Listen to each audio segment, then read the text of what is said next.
Hello guys, it's me. I know I haven't uploaded in like a month or two because of school, but now I'm kinda back.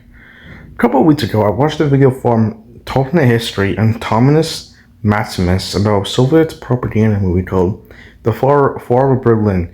It's about the USSR in World War II, and I decided to watch it because I didn't have anything better to do. And oh boy, this film's literally a fever dream, so I decided to talk about it today. Also, there are two parts of this fever dream movie, so yeah, hope you enjoy.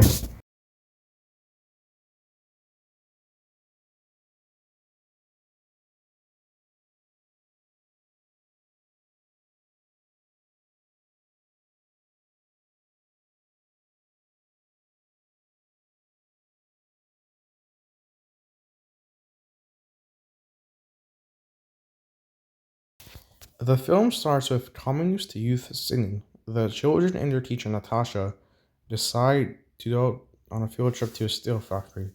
Why steel factory? I really don't know. They arrive, but aren't wearing any protection because they're in a steel factory. Anyways, Alasia, makes 11 tons of steel on the ship that was made famous in the country. And Natasha interviews his mom, and his mom says he was born on the revolution, and his father and grandfather were also steelmen. The scene of Alexei Leonov and Stalin is quickly cut due to censorship shortly after Stalin's death.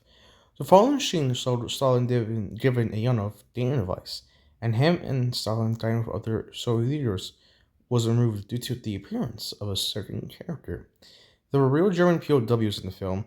It was documented about their role in the film from the book called Soldat, Reflections of a German Soldier, 1936 to 1949, by Siegfried Knapp.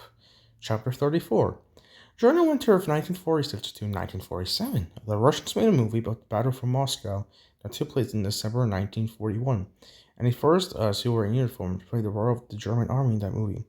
Having been part of the real battle, I was not a willing participant in the movie, but of course I had no choice.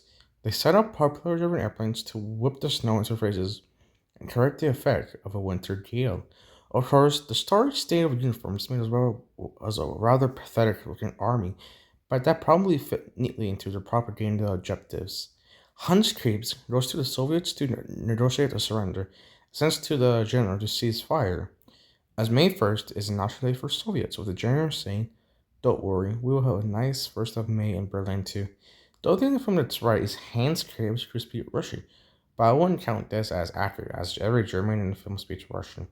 The Reichstag was still under British occupation, so the film makers had to make a replica. The resemblance is uncanny.